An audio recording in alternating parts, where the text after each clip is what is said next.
Hi everyone, this is Mindy and welcome to A Very Crafty Holiday with MFT. In today's video, I'm not only going to share how I created these clean and simple holiday cards, but also be sharing some tips along the way on how you can pick out your products to easily mass produce your cards this year.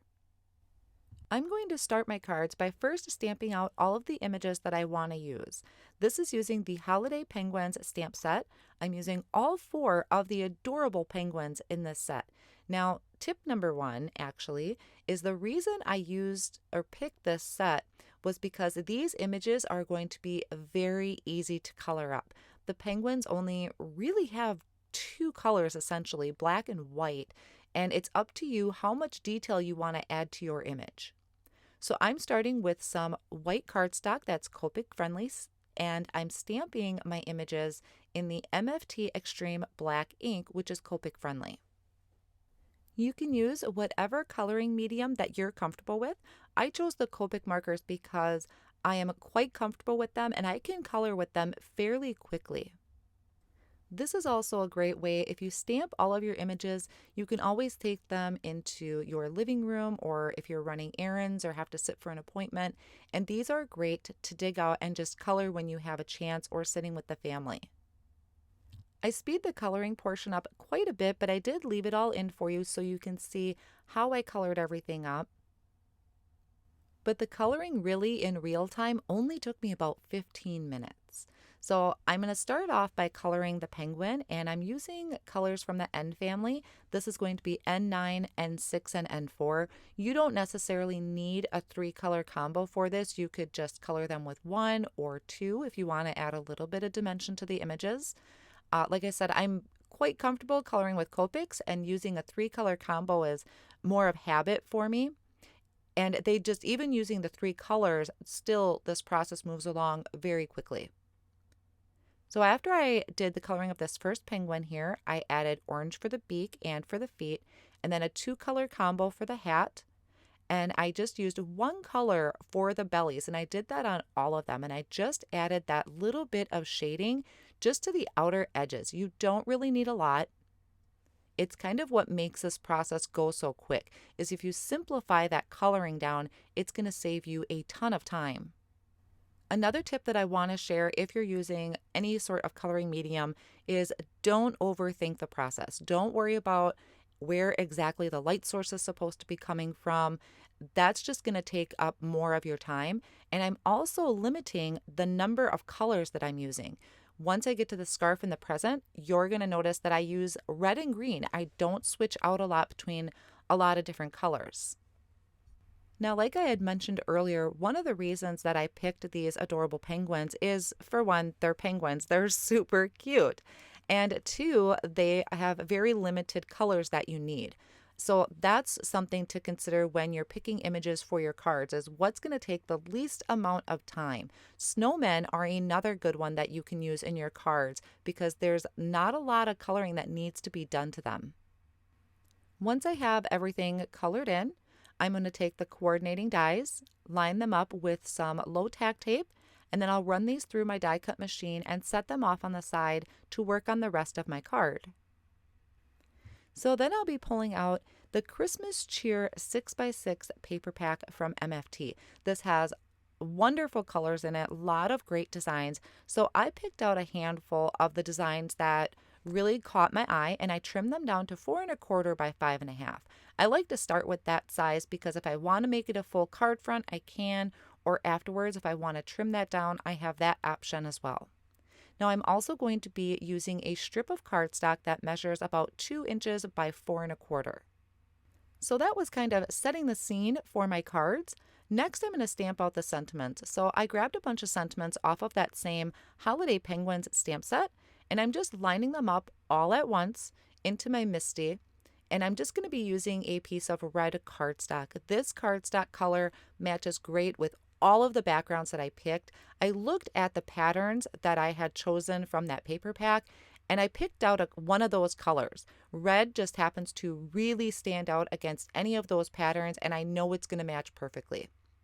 So I did go ahead and prep that with an anti-static powder tool.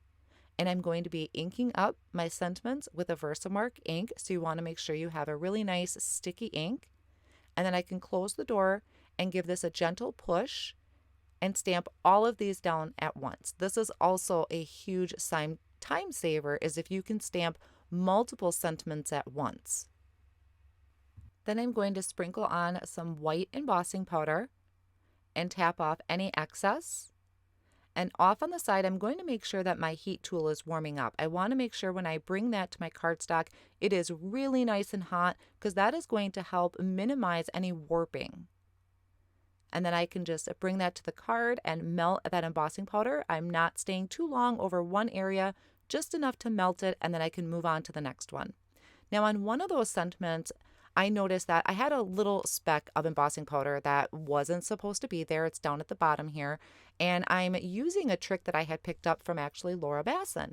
And that is just taking this Tim Holtz little craft pick, and I'm lightly scraping away that little smudge of a embossing powder on there. And that just came off perfectly. I didn't push too hard, so I'm not putting a hole in my cardstock.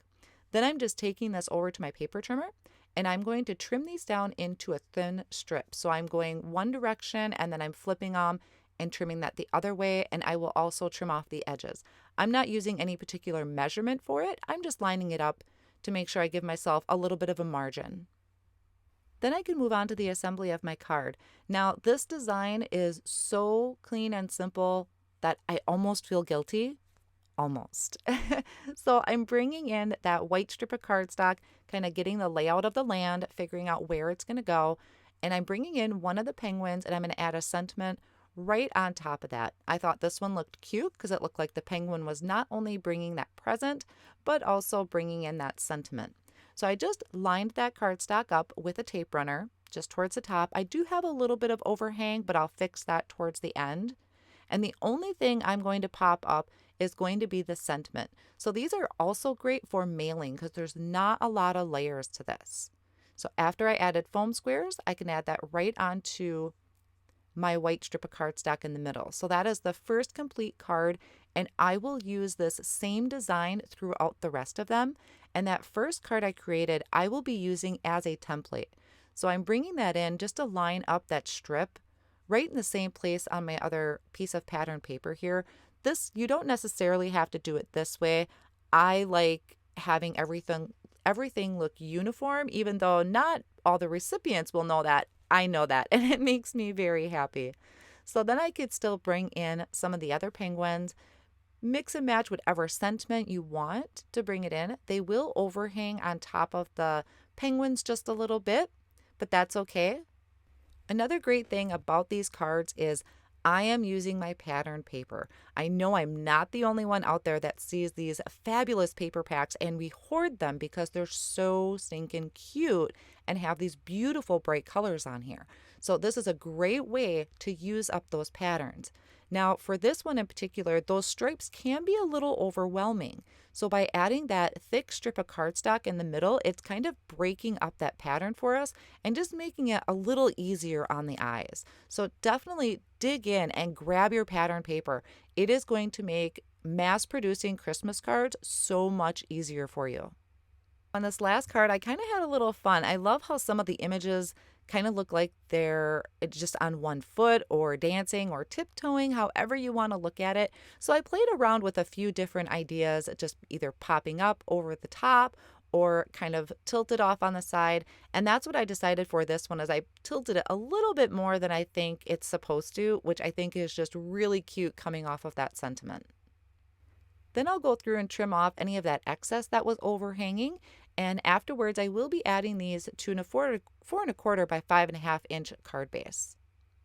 So that is my completed holiday card set. I hope you were able to take away some tips from this that'll help you in mass producing your holiday cards this year, and also including some of these adorable images that MFT carries.